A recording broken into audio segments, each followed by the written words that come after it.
And welcome to this edition of ACAP Today for Monday, the 13th of April, 2020. I'm Jason Parent. Thank you all for joining us on this edition. We have a very interesting program for you today. We've been talking a lot about how our programs are aligning and how resources are being deployed in ways they haven't been before to meet the needs of Aroostook County folks as we go through this pandemic. And today we're going to sort of take a look behind the curtain, if you will, and speak with our finance team or members of our finance team here at the Aroostook County Action Program to learn a little bit how life was before the pandemic and how things have changed oh so much for them as we all work through this crisis together. But before we introduce our guests and get to that part of the program, we're first going to take a look at today's headlines and news you need to know from the Aroostook County Action Program and from our partners.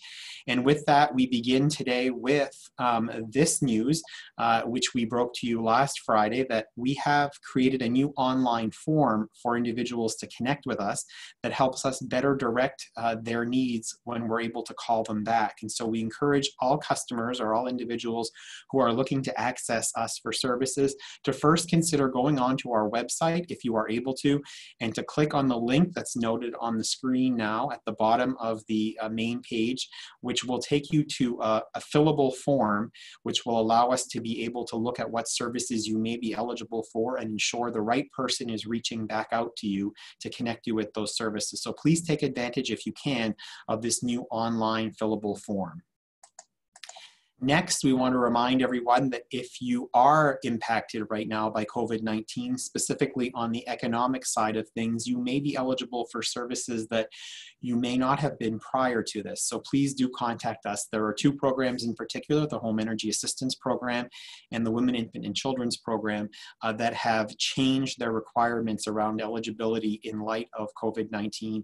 And we encourage you to reach out as your household may now be eligible for those services. Speaking of the Home Energy Assistance Program, their program services through the 1st of May have been expanded to allow households that have been impacted by COVID-19 to apply for those services and for income to be calculated at the point of the application as opposed to looking back several months. So we do encourage folks that have been impacted and have seen a change in their household income to call us at 764-3721 to request an appointment be set up. We have added several new appointments through the 1st of May so that households can get in before that deadline. We also want to remind folks that the wellness shelter for individuals experiencing homelessness did open late last week and operated through the weekend. As of today, going into this evening, we will have 7 residents that we are serving actively through this new facility. That's a partnership with the University of Maine at Presque Isle, Maine housing the Aroostook Emergency Management Association, the City of Presque Isle, and Homeless Services of Aroostook. We are serving folks from throughout Aroostook County, from the St. John Valley and clear down into Holton and beyond in this center. And we certainly encourage you that if you or someone you know is experiencing homelessness or is housing insecure at this point, please do reach out to us. You can call at our main number and they will connect you directly in to the Hope and Prosperity Wellness Shelter for individuals experiencing homelessness. Foreclosure help is something that we're also offering to the community at this point, even if you do not think that you are at the point where you may be concerned about foreclosure. If you're wondering about different programs that would help you and advise you otherwise around your payments, your monthly mortgage payments, we certainly encourage you to reach out to our homeowner foreclosure counselor, Greg Doak, at 554-4175, or you can reach him directly at gdoak@acap-me.org, and he's available to help advise on what might be the best route to take right now, especially if you're having difficulty paying your mortgage as impacted by anything economically related to COVID-19. Tobacco cessation is also another program that we're offering remotely at this point. If you are thinking about quitting smoking or use of other tobacco products, please do reach out to us. We have free and convenient help. As I noted, all of our sessions have been moved to group online classes and support meetings. There are quit date setting opportunities, a support system setup, and connection to free nicotine replacement therapy. So if you are interested in this service, Elaine Sipe is your contact person. She can be reached directly at 554-4151 or at esipe@acap-me.org. And we also want to remind you that this is Head Start recruitment season, and traditionally those would be done in person, and that is not happening this year for obvious reasons. So we encourage you to call us today, 768-3045, and you can get the registration process started with our team and take care of all matters at a distance. And these are for children prenatally through the age of 5. Our early Head Start program will even serve mothers who are pregnant at this time. So certainly do reach out if you think that you or someone you know may be eligible for Head Start services.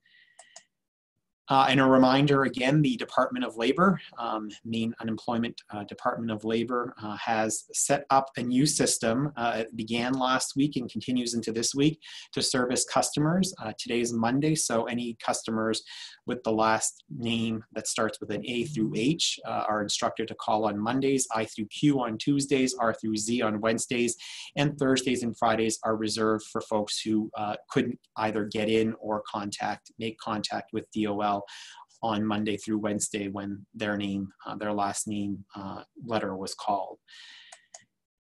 And finally, we sat down on Friday's edition of ACAP Today with a couple of our folks from the 5210 and the Maine SNAP Ed program. And we just wanted to pass along again these resources that are available to you for nutrition and healthy activities. mainehealth.org/letsgo, winterkids.org, and mainsnap-ed.org, as well as the DHHS page, Population Health, as it relates to the WIC program on the maine.gov site for Department of Health and Human Services. These programs are 3 programs that can help advise you on proper nutrition and in some cases physical activity in these times when we're all trying to stay at home. And so with that, that's today's news and information you need to know. I am now pleased to welcome our guests to today's program. First is Robin Locke. She's the Chief Financial Officer and normally is actually in the office immediately behind that bookshelf that you see in my background, but is today, as many of our staff are, in her home office. Robin, welcome to ACAP Today. Hey, Jason. And joining us from his home office, Taylor Dobson, who's one of our 2 financial analysts. So Taylor, welcome to ACAP Today to you. Hey, Jason. Thank you for having me. And lastly, I'm pleased to welcome someone who is just down the hall from me and who I do get to still have a socially distant, appropriate hello in the morning when I come in. And that is Travis Christie, who's another one of our financial analysts here at ACAP. And Travis, welcome to you. Thank you very much, Jason. All right, so I'm going to start with Robin to talk to us a little bit about, my goodness, life has changed so quickly, and it's hard to believe that we've already been operating in some state of, a different state of being, if you will, for a month already. But life before COVID-19, as opposed to during COVID-19 as we are, is very different, is it not, Robin? It is. Just as a reminder, folks, we're very, very fortunate that we went through a reorg and we have a little bit more of a finance team and admin team than we ever did before. So there's myself, the Chief Financial Officer, as well as a controller and our 2 financial analysts, Taylor and Travis, that are joining us today. And also we have an accountant. And so before COVID-19 hit us, we were focusing on prepping for our annual financial audit, which is a big task. It takes a month or 2 to prepare for it. We were updating program allocations for shared costs because that hadn't been done in a couple of years, and it was time to update that. We were evaluating some new software to streamline some of the processes for travel, for cash receipts, and for purchasing. We were in the process of reorganizing our team strengths and the skill sets so we can align them more appropriately to finance and administration. And we also were doing all of our normal financial pieces, which is the typical month-end close process, our board reports, our contract financial reporting requirements, and all the different budgets. So certainly a big difference between then and now, and such a quick and relatively short turnaround, not only from where you're physically working, but from what you're working on.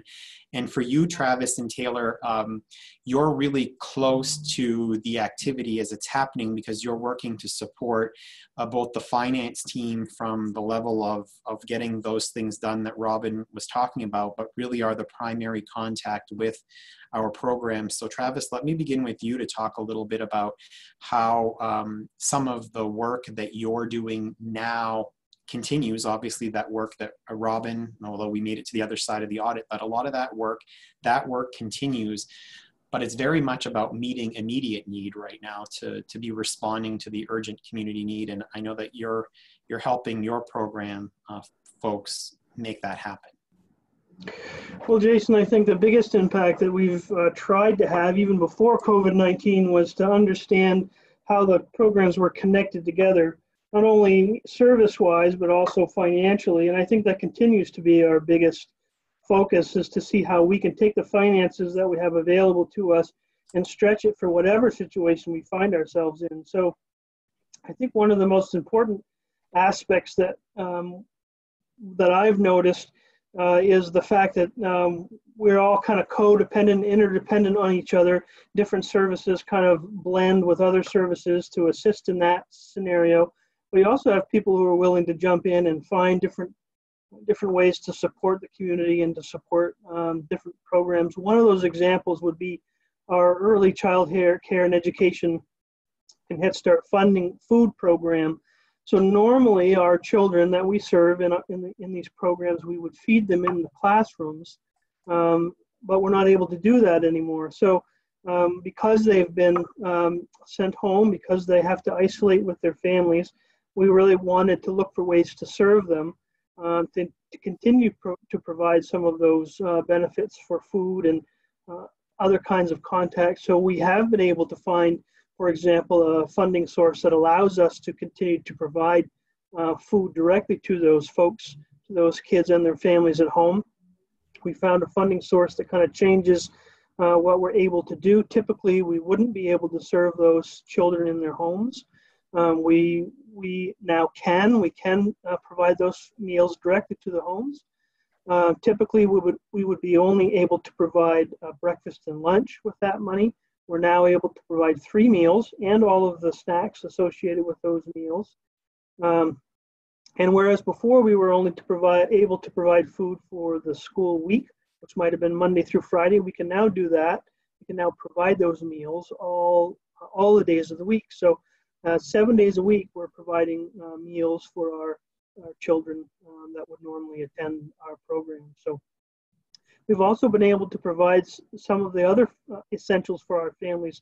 Like, for example, if a family has young kids and they need diapers and wipes and things of that nature, we have been able to provide some of those resources to our families. So looking for ways to stretch the dollars, to find new opportunities to serve our community, that's kind of where we've been focusing during the COVID-19. And even though, I mean, and I say this, even though, I mean, the work that you do as a financial analyst is focused on the numbers and making sure things are in financially sound condition, but I have to imagine that you feel proud of that work and a sense of ownership as part of the team that's doing that work. And even though you're not out there delivering those meals or cooking those meals, I think that I get the impression anyway that you feel a connection to that work, a very strong connection to that work. I definitely do, and I'm extremely impressed about how the programs that we support and we provide have reached out to our community, and how our community is involved in supporting each other. It's really been something to be a part of, and I really appreciate the opportunity. Taylor Dobson, before I go back to Robin to talk about some of the things that have been existing on the financial side of the house in a different way, you've also been very engaged in that work, and long days in recent times trying to get things to happen as quickly as possible so that we can serve individuals in need as much as possible and as quickly as possible.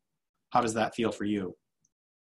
Yeah, Travis brought up a lot of good points. I mean, to be able to work on, for example, the emergency shelter at Umpy, I know it's not everyone's favorite thing, but budgeting in this case was a delight because we worked with a group of people like UMPI staff and Main State Housing, and there were no wrong answers. There was nothing that we could bring to the table that they disapproved of. Everyone had the passion to make something work, and because everyone had that passion and that desire to benefit the community, we were able to turn around very quickly with a lot of help from other ACAP staff to be able to push that forward and really benefit the community in this way.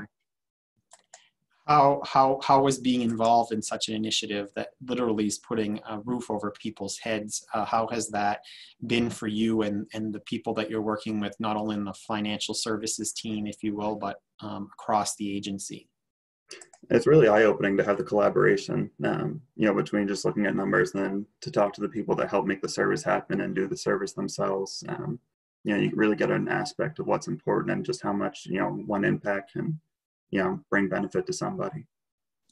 And you're also working on some other initiatives with your respective program folks and the finance folks, Taylor, that hopefully will come to fruition in the coming days.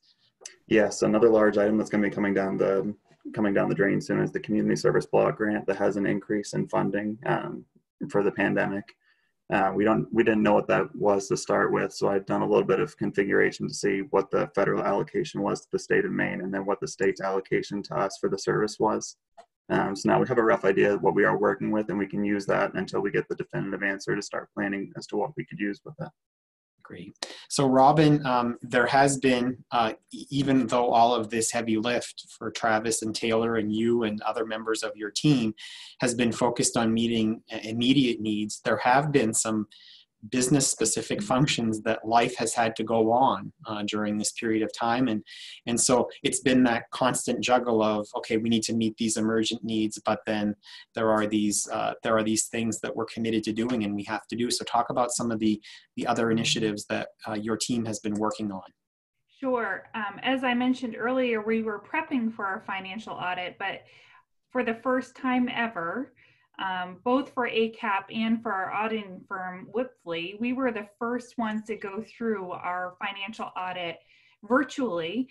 That was quite a large task. It was the very first week of this new configuration.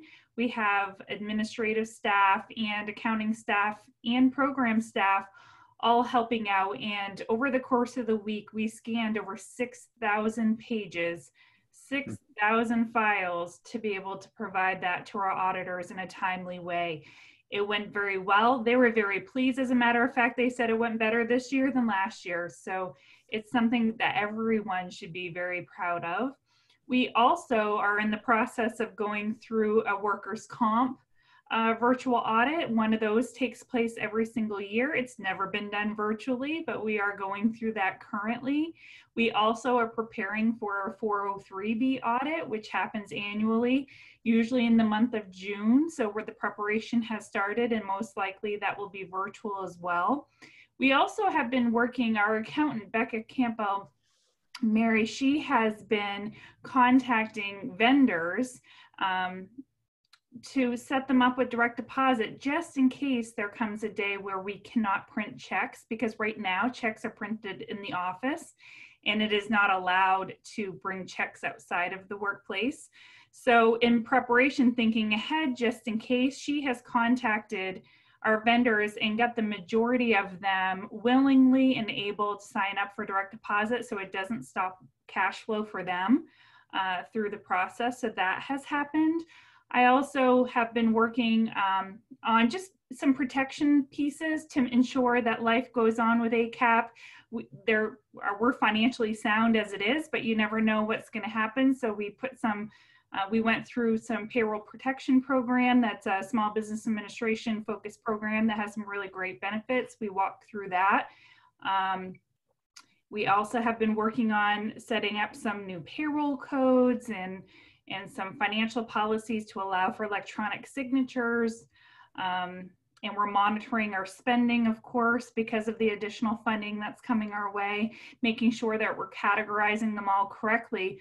So just in case we need to prove to anyone the expenses that we have for COVID-19, because most likely we will be getting all those funds in from different funding sources to support the work we do for the community. So it's been very, very busy. However, Our funding sources have been very, forgiving. So they've done a lot of extensions, and they're giving us a lot of grace right now where, our tax return can be extended through the IRS.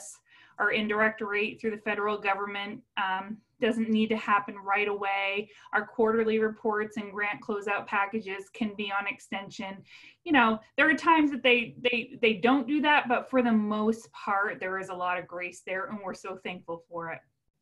So that's just it. I mean, a lot of folks, we've spent a lot of time in the last couple of weeks on this program talking about how program work has changed, and the way that we deliver programs have changed, but also the way that we do our business matters has changed as well. For sure. So let's talk about how things look moving forward now. We're all, I think, looking for a day that we'll all be able to work physically in this office space and have our full team back together. But there's also some obviously important implications on the business side of things for the agency, Robin, that moving forward we need to consider. And so what are those? Yeah, quite honestly, I mean, the list is very small that we're going to see here up on the screen, but all of the items that we talked about in the beginning of the things that we were working on before COVID-19 hit us, those need to continue. So, the allocations, looking at software and so on.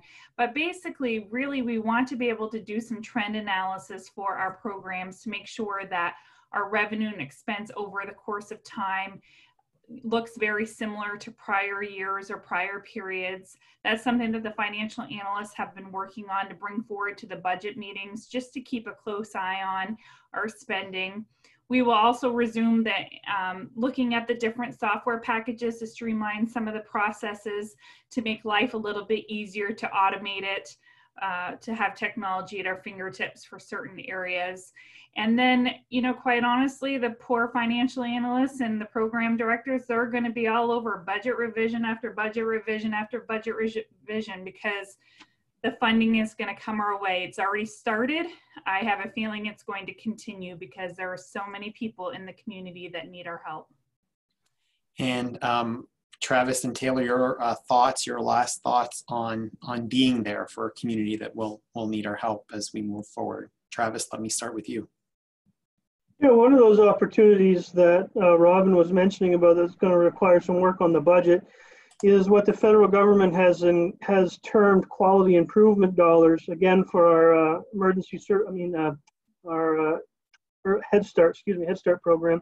Basically, these dollars that we're applying for would allow us opportunity to try and plan for situations to prepare our kids and our staff and their and our kids' families for situations just like this COVID-19, where there's some tough situations going on, maybe some trauma as a result of it. So in our application for these dollars going forward, we're going to be using the lessons that we've learned, both obviously financially and programmatically, to try and put ourselves in a better position to help our community and for our community to help itself by some of these initiatives. So this is just one example in which we'll get an opportunity to forecast some of these learnings into the future. Great. And Taylor, you as well are seeing programs that are serving more individuals or are gearing up to serve more individuals, as the financially challenging times are certainly anything but behind us at this point. Absolutely. And there's, no doubt that there's still going to be some challenges going down the road because we don't know what we don't know. I think part of what makes this process easier is the collaboration between the direct program staff and the financial analysts like Travis and myself, to be able to understand both aspects and maximize, what we can with the dollars we have available and the dollars we have becoming available. Great. Robin Locke, the last word is yours on this subject. What would you like to make sure that the people of Aroostook County know about you, your team, and your work? Well, I have to say that the team, although we are just accountants, if you will, we sure do care. We want to see good things. We want to be involved. We want to hear about all the wonderful things happening and how we can help. If it means that we go out and help set up tables, and that's what we do. So it's really important for us to continue to be there, and we appreciate all the work that's being done, even though we are just accountants. Well, you're all very much a part of it. I would dare say that our folks in early care and education and in the prevention services, Travis, would not be able to accomplish all they're accomplishing with their program level changes without you and your team's involvement, all the way up to Robin. And similarly is true where it comes to workforce and housing and energy, and certainly our coaching team, Taylor, in getting the Hope and Prosperity Wellness Center all set up in record time, by the way. We did it in, a week, and it took Southern Maine, and they were sort of building the plane in flight as we were, and did it in record time. So kudos to all three of you for the heavy lift that you're doing right alongside our program people. You're often the unsung heroes in this effort, and thank you for being partners with your program staff to make it all happen, the magic happen, and the service get directly to people who need it. So thank you all. Thank you. Thank you very much. Thank you, Jason. Thank you. So before we leave you today, just a reminder that this local community resource directory, aroostookcommunity.com, is available to you. It's the county website to go if you want to get help or if you want to give help. We can match your needs up with individuals in the community who are looking to serve those needs, or in our case, with services that we offer right here at ACAP or some of our partner agencies are available to offer. You can, if you are unable to get online to connect to this website for whatever reason or have a challenge navigating it, please do give us a call at 207-764-3721, and we can either put your query right online, or we can take care of you over the phone and hopefully connect you with the proper service. It's a partnership of a number of great community organizations listed on the bottom of the screen there. And just a reminder that we are, as our guests shared with us today, we're all in this together. They're in this with us, and we're all working toward the same goals, and we want to serve you. So please do reach out to us. 764-3721, as I've said a number of times, is how you reach us by phone. info-acap@acap-me.org is the way to connect with us via email. acap-me.org, a great way to go to our website and to click on that link that I pointed out at the beginning of the broadcast, which will send you to an online form which will help us serve you in a more efficient, better way moving forward. Of course, check us out on Facebook at our Aroostook County Action Program website. Some of our teams also have individual Facebook pages, so you can learn more about what's happening specifically with early care and education. And then lastly, please do look for our YouTube channel on YouTube, where you can see past episodes of ACAP Today, but also some wonderful resources of some of our early care and education and prevention professionals and others reading stories and conducting activities that any children in the community and adults could certainly benefit from, not only those who are served each day by ACAP. And finally, we end, as we do every day, with our snapshot of the day. This one today is captured in an alliteration-friendly way, which folks who know me know I love alliteration. Becca's boy brings mom joy in her home office. This is a picture of ACAP Development and Communication Assistant Becca Penny, or Associate Becca Penny, I should say, and her 9-year-old son, Cody, enjoying each other's company in mom's home office. Now, like many ACAP employees, Becca's working from home, and her son is participating in school lessons also from home. The ACAP family has grown in recent weeks as we've had Zoom meeting, cameo appearances by children, spouses, and even pets, and trust me, lots of pets of our employees. So we've greatly enjoyed getting to meet many of our extended family members here at ACAP. So that's today's edition of ACAP Today. On behalf of Robin, Travis, Taylor, and our entire ACAP team, thank you so much for joining us on today's broadcast of ACAP Today. We wish you a great evening, and we'll see you again tomorrow.